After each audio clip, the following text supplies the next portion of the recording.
भाट पचलाना थाना क्षेत्र अंतर्गत 13 वर्षीय नाबालिग की हत्या के मामले में पुलिस ने गांव के ही एक व्यक्ति को गिरफ्तार किया है।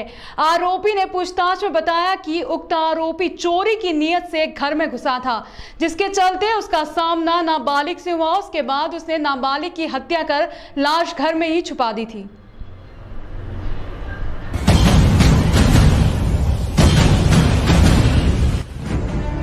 उज्जैन पुलिस ने घर में घुसकर मासूम की हत्या करने वाले आरोपी को आखिरकार गिरफ्तार कर लिया।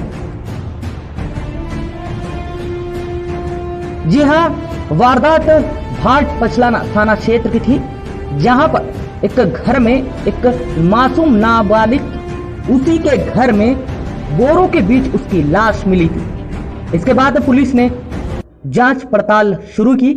यहां पर घर में मजदूरी का काम करने वाले नौकर ने ही मासूम को मौत के घाट उतारा। पुलिस अधीक्षक सत्येंद्र कुमार शुक्ल ने बताया कि मजदूरी का काम करने वाला नौकर ही हत्यारा निकला है, जो चोरी के इरादे से घर में घुसा था। घर पर कोई नहीं था, मासूम नाबालिग अकेली थी। इस दौरान दोनों के बीच झड़प भी हुई। आरोपी नौकर मजदूर ने उसे मौत के घाट उतार दिया और बोरों के बीच उसकी लाश छुपा दी। परिजनों ने पहले तो थाने में गुमशुदगी की रिपोर्ट लिखाई थी। इसके बाद परिजनों को उसके घर में ही उसकी लाश मिली। आज पुलिस ने खुलासा करते हुए आरोपी को गिरफ्तार किया।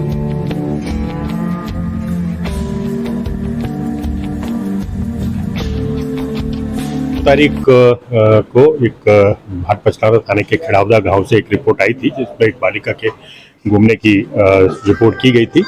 और रिपोर्ट के पश्चात जब परिजनों ने उसको ढूंढना प्रारंभ किया, पुलिस टीम ने भी ढूंढना प्रारंभ किया, तो परिजनों को वो बालिका अपने ही घर में मृत अवस्था में एक कमरे में पाई गई थी, जिसको जो सोयाबीन के बोरों के बीच में छिपाकर रखा गया था।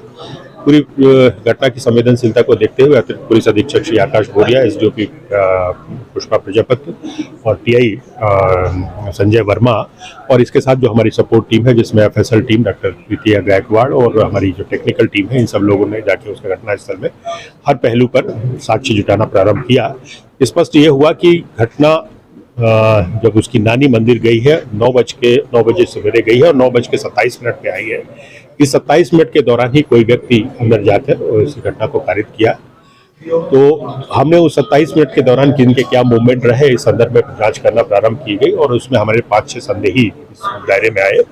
और चूंकि एग्जिट रूट जो दिया गया था, उस एग्जिट रूट में लगभग 13 से 14 फीट नीचे कूदने की बात है, तो ये संभावना थी कि उसको कोई चोट भी आ सकती है। जो संदेहियों में से फिर जो हमारा ये मुख्य आरोपी है, उसको बुलाकर जब हमने पूछताछ की तो ये घटना उसने स्वीकार की। मूलतः ये इनके यहाँ बीच बीच में मजदूरी का भी काम करता रहा और उसको ये पूरा पैटर्न मालूम था कि घर कब खाली रहता है, और इसी आधार पे वो कुछ घटना दिनांक को भी 7:30 बजे आके चाय की दुकान पर बैठ गया था। तो उसके बाद जैसे ही ये घर उसको छूना मालूम हो गया, तब घर में घुसकर ये वारदात उसने की थी। उसने पूरा सूत्र, हमारी वैज्ञानिक साक्ष्य और बाकी तकनीकी साक्ष्य जुटाई जा रही है। हम इस पूरे मामले को फास्ट ट्रैक और चिन्हित मामले में भी ले रहे हैं, और ताकि इसका जल्दी ही इस प्रकरण का निराकरण करके आरोपी को सजा दिलाई जा सके। जो आरोपी क्या चोरी करने गया था या दुष्कर्म? देखिए, जिस अवस्था में बॉडी मिली है उससे हम निश्चित तौर पर सेक्सुअल असॉल्ट की संभावना से इनकार नहीं किया जा सकता।